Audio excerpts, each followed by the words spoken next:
Hi student, welcome to our channel math classes.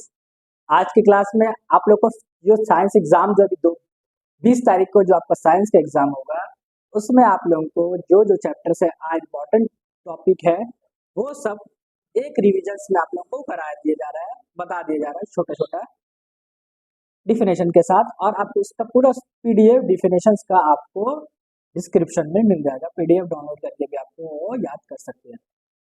और normally याद क्या करना है, आप एक्सप्लेन कर दिया जा रहा है कि आजकल अपने से लिखने आता है, डायरेक्ट तो डिफिनेशंस पूछता नहीं है, एप्लीकेशन बेस्ड क्वेश्चन ज्यादा आता है। तो आपको ज्यादातर है कि समझने की कोशिश कीजिए, क्वेश्चन पे मत जाइए ये क्वेश्चन इंपॉर्टेंट है, वो क्वेश्चन एकदम 100% आएगा, एकदम आ गया, कोई गारंटी नहीं है। आप टॉपिक पढ़ेंगे तो हाँ, वो टॉपिक से क्वेश्चन जितना भी निकाल ले, एक टॉपिक से अगर 100 क्वेश्चन भी निकाला तो आपके अंदर इतना एबिलिटी होना चाहिए कि वो 100 क्वेश्चन को बना सके। तो वो चीज डेवलपमेंट इसकी कीजिए कि हम वो टॉपिक से कितना आंसर निकाल के बना सकते हैं, ना कि उस टॉपिक से जो 10 क्वेश्चन आपको रटा दिए गए उसी को याद कर लिए। तो ये आपके लिए नुकसान होगा कि आप रटा हुआ चीज को बस उसी को याद करके एग्जाम में दे दे रहे हैं, लेकिन हम अपने से नहीं निकाल पा रहे। अपना इतना अपना अंदर का एबिलिटी बढ़ाइए कि जो टॉपिक से क्वेश्चन निकाला गया है खुद से हम लोग आंसर दे सके। ठीक है, इसीलिए जब भी ध्यान दीजिए आप लोग टॉपिक को पढ़ने पे ध्यान दीजिए, क्वेश्चन पे मत जाइए। क्वेश्चन 100% आ गया, चलिए मान लीजिए कोई 30 क्वेश्चन दे दिया, अगर आ भी गया, आप रट के चल भी गए, अच्छा मार्क्स भी आ गया, तो फिर आगे आपका क्या होगा? आगे बहुत अच्छा थोड़ी ना होगा। वो आपको तो माइंड डेवलपमेंट नहीं किया, स्किल डेवलपमेंट नहीं किया, आप तो सिर्फ रट के चल गए। अगर वही समझ के जाते, खुद से क्रैक करते एग्जाम में, उसको समझ के अपने तरफ से बनाते, तो फिर आगे आपके लिए आराम होता। फिर आपको आगे इतना रटना नहीं पड़ता, क्योंकि आप जितना आगे जाएंगे उतना दलदल में धंसते जाएंगे। हाँ, +2 क्या होगा, नीट जेई आईटी क्या होगा, ऐसे रट के थोड़ी ना निकलेगा वो तो पूरा कंसेप्ट बेस्ड क्वेश्चन रहता है। तो इसीलिए कोशिश कीजिए कि अभी से भी समझ के जाए, और हम लोग क्वेश्चन पे ज्यादा ध्यान दें कि हाँ ये क्वेश्चन एकदम 100%, टॉपिक पे ध्यान दीजिए, बार बार बोलो हाँ ये टॉपिक अच्छा से हम लोग कवर अप है, ऐसे अगर ये क्वेश्चन पूछा तो वो, हाँ उससे वो क्वेश्चन निकालेंगे तो वो हम आंसर आराम से लिख सकते हैं। तो जो पहला है आपका फिजिक्स में, जो पहला चैप्टर आता है लाइट। तो लाइट के बारे में आपको लाइट का डेफिनेशन पता होना चाहिए। Light is a form of energy, तो बचपन से पढ़ते आ रहे, लाइट एक एनर्जी है। और लाइट जो होता है वो स्ट्रेट लाइन में फॉलो करता है, और speed of light in air या वैक्यूम में 3 × 10⁸ मीटर पर सेकंड होता है। उसके बाद आता है rectilinear propagation of light. Light हमेशा स्ट्रेट लाइन फॉलो करता है, लाइट कभी भी मुड़ता नहीं है, बेंड नहीं होता, तिरछा नहीं जाता, वो हमेशा एक स्ट्रेट लाइन में फॉलो करता है। अगर उसके रास्ता में कोई ट्रांसपेरेंट ऑब्जेक्ट आता है तो लाइट उससे रिफ्रैक्ट हो जाता है। कोई अगर स्पूटिंग पॉलिश सरफेस आता है, मिरर आता है, तो लाइट रिफ्लेक्ट हो जाता है। अगर कोई ऑपेक ऑब्जेक्ट आता है तो उसका शेडो बनता है। तो क्या होता है, लाइट हमेशा स्ट्रेट लाइन में, स्ट्रेट पाथ में फॉलो होता है, इसीलिए उसको बोलते हैं reflections of light, rectilinear propagation of light. फिर उसके बाद आता है रिफ्लेक्शन। आप लोग इसमें लाइट में आपको दोनों पढ़ना है, रिफ्लेक्शंस भी और रिफ्रैक्शन भी पढ़ना है। तो सबसे पहला रिफ्लेक्शंस ऑफ लाइट आप लोगों को पढ़ना है। The bouncing back of light after striking a smooth surface is called reflections of light. कभी भी जैसे कोई भी मेरा कोई भी स्मूथ सरफेस है, अगर कोई भी लाइट इंसिडेंस हो रहा है, इंसिडेंस करने के बाद वापस रिफ्लेक्ट हो जाएगा, तो ये आपका रिफ्लेक्शंस ऑफ लाइट होता है। अब इसमें 4-5 चीज आपको जानना है। उसके बाद एक लाइन, ऐसा लाइन जो इस मिरर पे 90 डिग्री बनाता है उसको नॉर्मल बोलते हैं। जो लाइट इंसिडेंस होता है इंसिडेंस रे, जो लाइट टकराने के बाद वापस निकलता है उसको रिफ्लेक्टेड रे। तो ये 3-4 पॉइंट आपको याद रखना। इंसिडेंस रे किसको बोलते हैं, नॉर्मल किसको, रिफ्लेक्टेड रे किसको बोलते हैं, पॉइंट्स ऑफ इंसिडेंस क्या होता है, और angle of I, angle between incidence and normal is called angle of incidence, angle between normal and reflection is called angle of reflections. ये 5 चीज याद रखिए। उसके बाद लॉ ऑफ रिफ्लेक्शन आता है, इसका 2 लॉ है। 2 लॉ ऑफ रिफ्लेक्शंस आपको मिलेगा कि incidence ray, normal and reflected ray all line same point या सेम प्लेन, एक ही प्लेन पे एक ही पॉइंट पे मिलता है। पहला लॉ ऑफ रिफ्लेक्शन हो गया। दूसरा हो गया आई और आर हमेशा इक्वल होगा। The angle of incidence ray is always equal to reflections, angle of reflections. तो दूसरा angle I is equal to angle R, ये दूसरा हो गया। ये दो लॉ याद रखिएगा। फिर उसके बाद रिफ्लेक्शंस में आपका आता है रेगुलर और इरेगुलर। अगर सरफेस स्मूथ होगा तो रेगुलर रिफ्लेक्शन होगा, स्मूथ का मतलब जितना इंसिडेंस होगा उतना ही रिफ्लेक्शन होगा। अगर सरफेस इरेगुलर होगा, इस तरह से होगा, स्मूथ सरफेस नहीं होगा, तो कभी रिफ्लेक्शन बहुत ज्यादा हो जाएगा, कभी रिफ्लेक्शन बहुत कम होगा, इरेगुलर रिफ्लेक्शन होगा अगर इरेगुलर सरफेस रहा। फिर उसके बाद आता है reflections of light on the plane surface. Plane surface मतलब मिरर पे जो लाइट रिफ्लेक्ट होता है तो ये ऐसे होता है। ठीक है, इसके बारे में इंसिडेंस, नॉर्मल, रिफ्लेक्टेड है। फिर उसके बाद ये पांचों पॉइंट्स को incidence ray, normal, reflected ray, angle I और एंगल आर किसको बोलते हैं, और पॉइंट्स ऑफ इंसिडेंस, ये 6 चीज याद रखिएगा। लॉ ऑफ रिफ्लेक्शन हो गया। उसके बाद आता है natures of image form by the plane mirror. Plane mirror में कैसा इमेज बनता है? प्लेन मिरर सिंपल जो मिरर हम लोग घर पे यूज करते हैं उसी मिरर को प्लेन मिरर बोला जाता है। तो प्लेन मिरर में जो इमेज बनता है वो वर्चुअल इमेज बनता है। अब वर्चुअल इमेज क्या होता है, रियल इमेज क्या होता है, ये भी पढ़े होंगे आप लोग कि वर्चुअल इमेज जो बिहाइंड द मिरर बनता है, इरेक्ट अपराइट मतलब सीधा बनता है, सेम डिस्टेंस पे बनता है, सेम हाइट जो ऑब्जेक्ट कराएगा वो बनेगा। वर्चुअल मतलब मिरर के उस पार बनेगा। और रे अपीयर टू मीट, रे अपने से मीट नहीं करेगा, रिफ्लेक्ट होने के बाद रे को आप लोग को मीट कराना पड़ता है। ये सब कैरेक्टरिस्टिक्स है वर्चुअल इमेज का जो आपका इसमें बनता है प्लेन मिरर। और सबसे बड़ा बात प्लेन मिरर में जो इमेज बनता है वो laterally inversion, laterally inverted. Laterally inversion का मतलब, इन्वर्टेड का मतलब होता है लेफ्ट वाला चीज राइट हैंड में दिखेगा, राइट वाला चीज लेफ्ट हैंड में। अगर आप लोग इस राइट हैंड में पेन रखेंगे और मिरर में देखेंगे तो आपको ऐसा लगेगा कि आपका पेन लेफ्ट हैंड में। इसी तरह इसका केसेस में देखेंगे कि एम्बुलेंस का वर्ड भी जो उल्टा लिखा रहता है, क्योंकि जब आगे कार जब पीछे एम्बुलेंस को देखे तो कार में जो इमेज बनेगा वो इमेज उसको सीधा दिखाई देगा। एम्बुलेंस का जो वर्ड उसको, भले एम्बुलेंस में उल्टा लिखा हुआ लेकिन लैटरली इन्वर्जन जो लेटर के कारण वो वर्ड उसको सीधा दिखाई देगा। फिर उसके बाद है रे डायग्राम। रे डायग्राम भी आप लोग देख सकते हैं प्लेन मिरर का कैसे, वैसे आता नहीं है प्लेन मिरर का रे डायग्राम। उसके बाद आप लोगों को पढ़ना है स्फेरिकल मिरर। स्फेरिकल मिरर में स्फेरिकल ग्लास होता है। स्फेरिकल ग्लास को हम लोग कट करते हैं दो पार्ट में। अब ग्लास है स्फेरिकल तो उसका सेंटर होगा, इसका रेडियस होगा।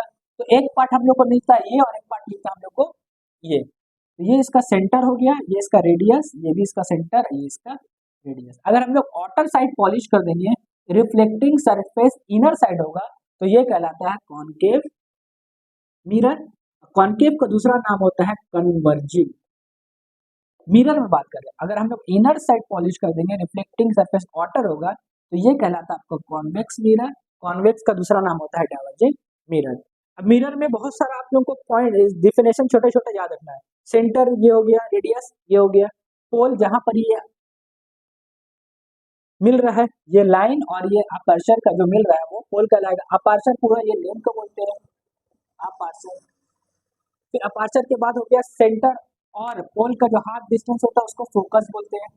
फोकस और पोल का डिस्टेंस को हम लोग फोकल लेंथ बोलते हैं। इसमें भी 6 टर्म आप लोगों को डिफिनेशन छोटे छोटे है आप लोगों को दिया हुआ, ये याद कर सकते हैं। सेम इसमें भी होगा, सेम इसमें भी होगा। इसमें सेंटर और फोकस इस तरफ, क्योंकि ऑब्जेक्ट को हम लोग इस तरफ नहीं रखते, ऑब्जेक्ट को हम लोग इस तरफ रखते हैं, तो अपने तरफ से सेंटर और फोकस को इधर माने जाता है। किसमें? कॉन्वेक्स मतलब डाइवर्जिंग मिरर में। ये सब पॉइंट याद रखिएगा, सब छोटा छोटा करके आप लोगों को डिफिनेशन आप लोगों को पीडीएफ ऑलरेडी इसमें दिया हुआ है, आप जाके देख सकते हैं। लिंक पे आप लोगों को पीडीएफ दिया हुआ है, आप लोग वहां से निकाल सकते हैं। उसके बाद सब चीज दिया, नॉर्मल वगैरह, फिर aperture, centre of curvature, radius of curvature, focal length, सबका डिफिनेशन आपको दिया हुआ है। अब कॉनकेव मिरर और कॉन्वेक्स मिरर में कैसे कैसे इमेज फॉर्म होता है आप लोगों को पता होना चाहिए कि कॉनकेव मिरर में टोटल 6 केसेस होता है और कॉन्वेक्स मिरर में आपका 2 केसेस होता है। 6 केसेस मतलब ऑब्जेक्ट कहाँ पर ही रखते हैं और इमेज कहाँ पर ही फॉर्म होता है। उसके लिए रे कैसे वर्क करता है वो भी आप लोग को पता है कि, क्योंकि ऑलरेडी आप लोग पढ़े हैं, इसे सिर्फ रिवाइज चल रहा आप लोगों का। ये लाइन को प्रिंसिपल एक्सिस बोलते हैं, जिसमें सेंटर फोकस पोल लाइन होता है, ये इसको बोलते हैं पी एक्सिस। कोई भी लाइन प्रिंसिपल एक्सिस के पैरेलल होगा, आफ्टर रिफ्लेक्शन वो फोकस से पार होगा, ये पता है। दूसरा क्या हो गया, कोई भी अगर लाइन फोकस से पास हो रहा है तो आफ्टर रिफ्लेक्शन प्रिंसिपल एक्सिस के पैरेलल हो जाएगा। कोई भी लाइन सेंटर से पार हो रहा है तो कोई भी रिफ्लेक्शन नहीं होगा, जैसे रे जाएगा वैसी रे वापस आ जाएगा। उसी हिसाब से इसमें 6 इमेज इसका कैरेक्टरिस्टिक्स फॉर्म होता है। एक इन्फिनिटी से रे आता है, बियॉन्ड सी रखते हैं, सी पे रखते हैं, सी एफ के बीच में रखते हैं, एफ पे रखते हैं, एफ और पी के बीच में रखते हैं। जैसे जैसे ऑब्जेक्ट दूर रहता है उसका इमेज उतना इन्वर्टेड बनते जाता है। कनकेव मिरर में क्या होता है, कनकेव कन्वर्जिंग मिरर में इन्वर्टेड रियल और इन्वर्टेड इमेज बनता है, मतलब रे एक्चुअली मीट करता है। आप लोग पता है, बनाए होंगे आप लोग को, जानते भी होंगे। तो सिर्फ बताने का मतलब है कि जितना ऑब्जेक्ट पीछे रहेगा उतना इमेज उसका सामने बनेगा और छोटा बनेगा। जैसे जैसे ऑब्जेक्ट आगे जाते जाएगा इमेज पीछे जाते जाएगा, और ऑब्जेक्ट छोटा होते जाएगा और इमेज बढ़ा जाएगा। एक टाइम ऐसा आएगा कि ऑब्जेक्ट फोकस पे आ जाएगा और इमेज इंफिनिटी पे बनेगा। सोच लीजिए इंफिनिटी पे इमेज कितना बड़ा इमेज फॉर्म होगा। जब ऑब्जेक्ट इन्फिनिटी पे तो उसका इमेज पॉइंट साइज बनता है। जब ऑब्जेक्ट फोकस पे आ गया तो इमेज उसका इन्फिनिटी पे बन रहा है, तो इमेज बहुत बड़ा होगा। अब सिर्फ आखिरी केस में क्या होता है, छठा केसेस में, अगर फोकस और पोल के बीच में ऑब्जेक्ट होगा तो इस केसेस में वर्चुअल इमेज बनेगा, मतलब बिहाइंड द मिरर। बाकी सब केसेस में रियल इमेज, आखिरी केसेस में virtual image, behind the mirror बनेगा, मिरर के उस पर। और वो जो इमेज बनेगा वो बनेगा आपका इनलार्ज इमेज बनेगा। सिर्फ कॉनकेव मिरर या कन्वर्जिंग मिरर में ऐसा इमेज है जो वर्चुअल और इनलार्ज बनता है। कॉन्वेक्स मिरर, डाइवर्जिंग मिरर में दो ही इमेज बनेगी, एक इन्फिनिटी पे रखेगा तो फोकस पे बनेगा, एक अगर इन्फिनिटी पे रखेंगे तो फोकस पे बनेगा। और अगर हम लोग कहीं भी रख दें, center, beyond center, C F कहीं भी रख देंगे तो हमेशा इसके बीच में बनेगा, फोकस और पोल के ये दोनों के बीच में बनेगा। मान लीजिए यहाँ पर ऑब्जेक्ट रखेंगे, सी और एफ के बीच में, ये डाइवर्ज हो जाएगा और दूसरा रे डायरेक्ट सेंटर से पार होगा। ये दोनों रे जहाँ पर मीट करेगा, ये जब भी इमेज बनेगा हमेशा फोकस और पोल के बीच में बनेगा। और इमेज जो बनेगा कन्वर्जिंग इमेज, जो इमेज बनेगा आपका वर्चुअल इमेज होगा, और जो होगा डायमिनिज्ड होगा, छोटा होगा। दोनों ही केसेस में दो इमेज बनेगा, दोनों ही डायमिनिज्ड होगा, दोनों ही छोटा होगा। वर्चुअल इमेज हमेशा इसमें डायमिनिज्ड और वर्चुअल और डायमिनिज्ड बनेगा, लेकिन इसमें जब वर्चुअल इमेज बनेगा तो इनलार्ज बनेगा। तो ये भी क्वेश्चन देता है कि कॉनकेव में कौन सा मिरर है जिसमें इमेज जो बनेगा वर्चुअल और इनलार्ज इमेज फॉर्म होगा। तो आप लोगों को बताना पड़ेगा कि कन्वर्जिंग मतलब कॉनकेव मिरर। फिर उसके बाद इसका यूज कहाँ कहाँ पर ही है, साइन कन्वर्जेंस, ये दो चीज याद रखिएगा। साइन कन्वर्जेंस न्यूमेरिकल्स बनाने के लिए बहुत इंपॉर्टेंट होता है। तो साइन कन्वर्जेंस समझने का आप लोग कैसे समझेंगे कि साइन कन्वर्जेंस का आपको कैसे करना है। साइन कन्वर्जेंस बनाने के लिए आपको नॉर्मली, अगर आप लोग कोऑर्डिनेट ज्योमेट्री पढ़े होंगे उसका कंसेप्ट से आप लोग याद रखिएगा कि ये कनकेव मिरर है इस तरह से ना, और एक कॉन्वेक्स मिरर है इस तरह से, ठीक है, ये पोल है। तो अगर इस तरफ जो एक्स एक्सिस पॉजिटिव होता है पढ़ेगा, इस तरफ आपका एक्स एक्सिस नेगेटिव होता है, और ऊपर की तरफ वाई जो एक्सिस है वो पॉजिटिव होता है, और इस तरफ आपका वाई जो है वो नेगेटिव होता है। इसे याद रखेंगे क्योंकि कोऑर्डिनेट ज्योमेट्री में हम लोग ऐसे ही पढ़े थे। अगर कोई भी इधर है, इस तरफ है, जैसे सेंटर, फोकस, मान लो फोकस इसका इधर ही रहता है, तो इस तरफ हमेशा नेगेटिव होता है, तो कॉनकेव मिरर का फोकस नेगेटिव होगा। ऑब्जेक्ट हमेशा इस तरफ रहता है, कहीं भी हम लोग ऑब्जेक्ट रखते हैं तो ऑब्जेक्ट डिस्टेंस जो होता है वो हमेशा इस तरफ होता है, तो यू ऑब्जेक्ट डिस्टेंस को यू से मेजर करते हैं, वो भी नेगेटिव होगा। अब जब भी रियल इमेज बनेगा तो हमेशा इधर ही बनेगा, बिहाइंड द मिरर नहीं बनेगा। तो जो जितना भी रियल इमेज बनेगा सब के सब नेगेटिव होगा। सिर्फ आखिरी केस में जो इमेज बनेगा इस बार, तो ये वर्चुअल इमेज जो बनेगा वो पॉजिटिव होगा। तो ऐसे आपको याद रखना, या याद रखें रे के साथ चलेंगे तो पॉजिटिव और रे के अपोजिट चलेंगे तो नेगेटिव। अगर इसका देखा जाए तो ये फोकस और सेंटर ये है ना, फोकस हम लोग अपने से माने, सेंटर यहाँ पे हम लोग अपने से माने। तो अब होगा क्या कि अगर इसका इमेज बनता था, यहाँ ऑब्जेक्ट रखते थे, यहाँ इमेज बनता था, ये रियल फोकस इसका ये होता है, ये तो हम लोग ऑब्जेक्ट रखने के लिए माना गया। तो इसका देखेंगे कि ये एक्स एक्सिस का ये पॉजिटिव तरफ आ रहा था, इसका फोकस पॉजिटिव होगा, और इसका जो इमेज बनेगा वो भी पॉजिटिव होगा क्योंकि वर्चुअल इमेज बन रहा है, लेकिन इसका ऑब्जेक्ट हमेशा नेगेटिव होगा। यू जो होगा आपका हमेशा नेगेटिव होगा, और जो वी होगा मतलब ऑब्जेक्ट को यू से दिखाता है और इमेज को वी से दिखाता है, वी पॉजिटिव होगा, और एफ इसका पॉजिटिव और इसका नेगेटिव। ये मिरर के केसेस में, लेंस का केसेस में अलग आपका आएगा। तो आप लोगों को ये साइन कन्वर्जन न्यूमेरिकल बनाने के लिए बहुत जरूरी है, याद रखना है। फिर उसके बाद साइन कन्वर्जन के बाद फिर उसके बाद 6 केसेस याद रखना है कि image form by the characteristics image form by the this, कहाँ पर ये ऑब्जेक्ट है, कहाँ पर इसका इमेज फॉर्म होगा, कैसा होगा, रियल बनेगा, इन्वर्टेड बनेगा, वर्चुअल बनेगा, अपराइट बनेगा, इरेक्ट बनेगा, वो आपको याद रखना पड़ेगा। फिर उसके बाद यूज, क्या क्या यूज है, कनकेव मिरर का क्या क्या यूज है। कनकेव मिरर आपका यूज होता है हेडलाइट ऑफ कार, कार का जो हेडलाइट होता है, जब हेडलाइट जो बाइक का हेडलाइट होता है तो हेडलाइट इस तरह से गोल रहता है, पीछे की तरफ कर्व जो रहता है आपका, ये आपको दिखे, ये जो मिरर होता है कनकेव मिरर, क्योंकि लाइट क्या होता है रिफ्लेक्ट होकर एकदम सीधा जाए, दूर तक लाइट मारे, इसीलिए इसका हेडलाइट में यूज होता है। दूसरा क्या है, डॉक्टर भी, डॉक्टर जो होता है डेंटिस्ट मिरर में भी ये यूज होता है। तीसरा क्या है, शेविंग मिरर में भी ये कॉनकेव मिरर आपका यूज किया जाता है। 2-2 3-3 यूज याद रखिएगा तो आराम से आपको समझ में आ जाएगा। वहीं पर ही कन्वेक्स है, कन्वेक्स मिरर का कहाँ का यूज होता है, रेयर वियर इमेज, जब जो गाड़ी में जो इमेज, जो गाड़ी या बाइक या कार वगैरह में जिसमें मिरर पे हम लोग देखते हैं पीछे से गाड़ी आ रहा है नहीं आ रहा है, वो जो इमेज यूज होता है उसमें हम लोग कॉन्वेक्स मतलब डाइवर्जिंग मिरर यूज करते हैं। और इसके बाद reflector of street lamp diverging light over a large area, बड़ा एरिया को, जैसे आप देखे हैं कि कोई भी अगर हम लोग फ्लैट में बड़ा सा इसमें फ्लैट में जाते हैं तो बाहर एक बड़ा सा ये सर्कुलर टाइप पर एक ये लग रहता है, मिरर टाइप पर लग रहता है कि उधर से भी गाड़ी है इधर से गाड़ी आ रहा है, तो उसमें हॉस्पिटल वगैरह में देखते हैं वहां पर भी जो ये मिरर यूज होता है वो मिरर यूज होता है आप लोग का कॉन्वेक्स मिरर, जिसको डाइवर्जिंग मिरर बोलते हैं। फिर उसके बाद मिरर फॉर्मूला क्या होता है पता होना चाहिए, बिना फॉर्मूला का आप लोग मिरर का यूज भी बना ही नहीं पाएंगे। मिरर फॉर्मूला था 1/f is equal to 1/b plus 1/u होता है।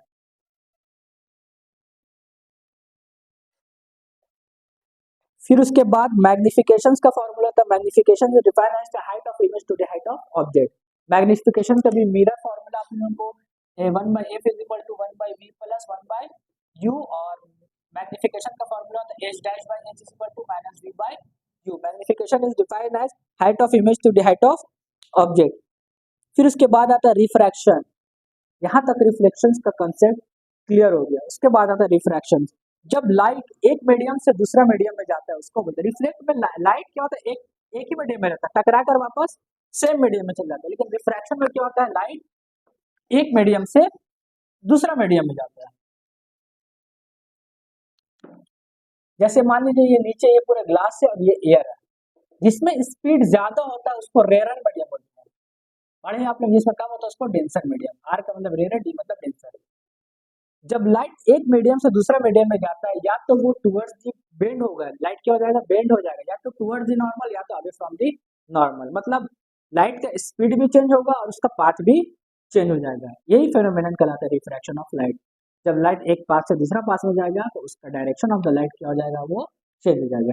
मान लीजिए लाइट इंसिडेंस हुआ, ये एयर था, ये इंसिडेंस है, यहाँ से हम लोग क्या करेंगे, एक नॉर्मल ड्रॉ करेंगे। नॉर्मल मतलब इस लाइन पे परपेंडिकुलर। अब ये यहाँ से मीडियम चेंज हो रहा है, ये रेयर से डेंसर में जा रहा है, एयर से ग्लास में, तो लाइट को जाना चाहिए था सीधा जाता। अगर कोई मीडियम नहीं रहता तो लाइट स्ट्रेट फॉलो करता, लेकिन यहाँ मीडियम चेंज होने के कारण जब रेयर से डेंसर जाएगा तो टुवर्ड्स दी नॉर्मल, नॉर्मल के करीब वो मुड़ जाएगा। यही कहलाता है रिफ्रैक्शन ऑफ लाइट। तो ये इंसिडेंस रे हो गया, ये रिफ्रैक्टेड रे, रिफ्लेक्टेड नहीं, रिफ्रैक्ट कर गया, मतलब एक मीडियम से दूसरा मीडियम में इन कर गया। क्यों इनका कि ये ट्रांसपेरेंट मीडियम है ना, ट्रांसपेरेंट मीडियम में ही रिफ्रैक्ट होगा। और एंगल ऑफ इंसिडेंस, एंगल आई हो जाएगा, और ये एंगल ऑफ रिफ्रैक्शन, इसमें भी दो लॉ है। एक तो लॉ सेम फर्स्ट तरह, angle of incidence ray normal and refracted ray on line same plane, और यहाँ पर दूसरा जो लॉ आता है वो अलग होता है, sine of I, sine of R is always constant quantity, यही कांस्टेंट क्वांटिटी कहलाता है स्नेल्स लॉ। आप लोग इसके बारे में पढ़े भी होंगे, Snell's law, sine I by sine R. Sine I by sine R कहने का मतलब है जितना भी एंगल आप बढ़ाइए घटाइए, जितना ये और ये दोनों का साइन का रेशियो, आप क्योंकि ट्रिग्नोमेट्री पढ़े आप लोग 10th क्लास में, दोनों का रेशियो जितना भी निकालेंगे हर टाइम कांस्टेंट मिलेगा। एंगल बढ़ाइए घटाइए उससे कोई मतलब नहीं करेगा, चाहे वो ग्लास में जा रहा है चाहे वो एयर में जा रहा है, कोई भी मीडियम में जाए, इसका क्वांटिटी हमेशा कांस्टेंट मिलेगा। अब कांस्टेंट क्वांटिटी क्या होता है, उसका रिफ्रैक्टिव इंडेक्स म्यू2 बाय v1 के बराबर, रिफ्रैक्टिव इंडेक्स के बारे में आप लोग को बताया जाएगा। और यहाँ पर इस चीज में और देखेंगे, अगर रेट कंटिन्यूसली रिफ्रैक्ट होकर यहाँ पर जैसे इंसिडेंस किया, यहाँ से फिर नॉर्मल ड्रॉ करेंगे, अगर ये मीडियम चेंज नहीं होता तो लाइट सीधा आता है, यहाँ अब डेंसर से रेयर आ रहा है, फिर ग्लास से एयर में जा रहा है, तो ये अवे फ्रॉम दी नॉर्मल, ये नॉर्मल से दूर चला जाएगा। जो केसेस यहाँ मिला है दोनों केसेस हो गया, रेयर से डेंसर में होगा, डेंसर से रेयर, मतलब रेयर से डेंसर में टुवर्ड्स दी नॉर्मल, और डेंसर से रेयर में away from the normal, normal से दूर चला गया। बाकी केसेस सब सेम रहेगा, यही कहलाता है रिफ्रैक्शन ऑफ लाइट। और लेकिन लाइट अगर कोई मीडियम दे रहा था तो लाइट जाता सीधा, लेकिन लाइट इतना एंगल से ये मुड़ गया, यही दोनों को डिस्प्लेस को बोलते हैं लैटरल डिस्प्लेसमेंट। क्या बोला जाता है, लैटरल डिस्प्लेसमेंट, ठीक है, लैटरल डिस्प्लेसमेंट। तो ये refraction of light through a glass slab से भी आपका ये प्रूव हो गया। ये भी आता है कि reflection of light through a glass slab, तो आपके ग्लास स्लैब का पूरा रिफ्रैक्शन बता दिए गए। इन आप लोगों को पूरा डिफिनेशंस को लिखने का जरूरत है नहीं, क्योंकि पूरा नोट्स में आप लोगों को दिया हुआ और आप लोगों को याद भी होगा, क्योंकि रिवीजन चल रहा है, आप लोगों को इतना चीज तो पता होना चाहिए।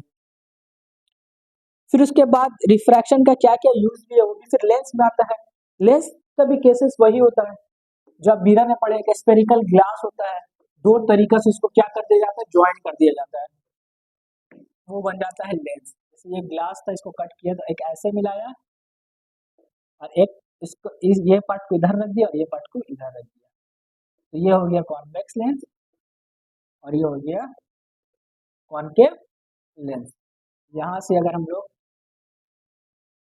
ये हो गया ऑप्टिकल सेंटर, या इस लेंस का जो फोकस होता है इसको f1, इसका डबल सेंटर में मारते हैं 2f1, इस पार्ट को f2 और इसका डबल 2f2। सेम काम यहाँ से तो हम लोग ये ऑप्टिकल सेंटर हो जाता है, इस पार्ट का f1 2f1 f2 2f, इसका रियल फोकस ये होता है, इसका रियल फोकस ये होता है। ठीक है, अब इसमें भी 6 केसेस है, इसमें 2 केसेस है। मिरर का जब कॉन्वेक्स मिरर था तो यहाँ कॉन्वेक्स लेंस आया, कॉन्वेक्स मिरर का 2 केस है, लेकिन कॉन्वेक्स लेंस का 6 केसेस है। और इसका कॉन्वेक्स लेंस को कन्वर्जिंग लेंस बोलते हैं, यहाँ लेंस को उल्टा है, और कॉन्केव लेंस को डाइवर्जिंग लेंस बोलते हैं। यहाँ 2 ही केस बन रहा है। तो अब उसके बाद इसमें भी ऑब्जेक्ट को कहा इन्फिनिटी है, बियॉन्ड 2f2 है, 2f1 है, f1 और 2f1 के बीच में f1 है और optical centre f1। Same cases है, सब में रियल इमेज बनेगा, रियल और इन्वर्टेड बन जाएगा, आखिरी केस में सिर्फ वर्चुअल इमेज बनेगा। इसमें भी वही चीज है, जितना भी अगर हम लोग कहीं भी रखेंगे तो इसमें वर्चुअल ही इमेज बनेगा, इसमें डायमिनिश्ड बनेगा। सेम केसेस इसमें भी। इसका रियल फोकस क्यों इसलिए होता है, क्योंकि रे इस कहाँ से पास होता है, फोकस से, और एक डायरेक्ट ऑप्टिकल सेंटर है, जहां पर ये दोनों रे जाके मीट करेगा वो इसका इमेज फॉर्म होगा। तो आप लोग ये 6 केसेस बनाए होंगे। अब इसमें भी साइन कन्वर्जन है, साइन कन्वर्जन देखिए इसका रियल फोकस ये होता है, तो उस तरफ है तो एफ पॉजिटिव, इसका फोकस इस तरफ तो निगेटिव, ऑब्जेक्ट दोनों का इधर ही रहेगा, दोनों का ऑब्जेक्ट निगेटिव, इसका इमेज सब केसेस में इसी तरह बनेगा, 5 केसेस में। तो पांचों केसेस में जो इमेज होगा पॉजिटिव होगा, रियल इमेज, लेकिन वर्चुअल इमेज इस तरफ बनेगा, वर्चुअल इमेज में जब इसका इमेज आएगा तो निगेटिव हो जाएगा, और इसका दोनों ही वर्चुअल इमेज नेगेटिव होगा, मतलब इसका एफ पॉजिटिव यू नेगेटिव और वी अगर रियल इमेज है तो पॉजिटिव, वी अगर वर्चुअल इमेज है तो नेगेटिव हो जाएगा वी के वजह। इसका एफ नेगेटिव, यू भी नेगेटिव, वी भी नेगेटिव फॉर वर्चुअल इमेज, इसमें तो हमेशा वर्चुअल इमेज बनता है। और मिरर फॉर लेंस फॉर्मूला होता है 1/f is equal to 1/v minus 1/u, ये आपका मिरर फॉर्मूला हो जाता है 1/v माइनस 1/u, और मैग्निफिकेशन का फॉर्मूला होता है h is equal to v/u। Mirror में माइनस रहता है, इसमें माइनस नहीं रहता है। ये फॉर्मूला के बिना आपको न्यूमेरिकल्स नहीं बनेगा। ये लेंस का केसेस था, नॉर्मली आप लोग को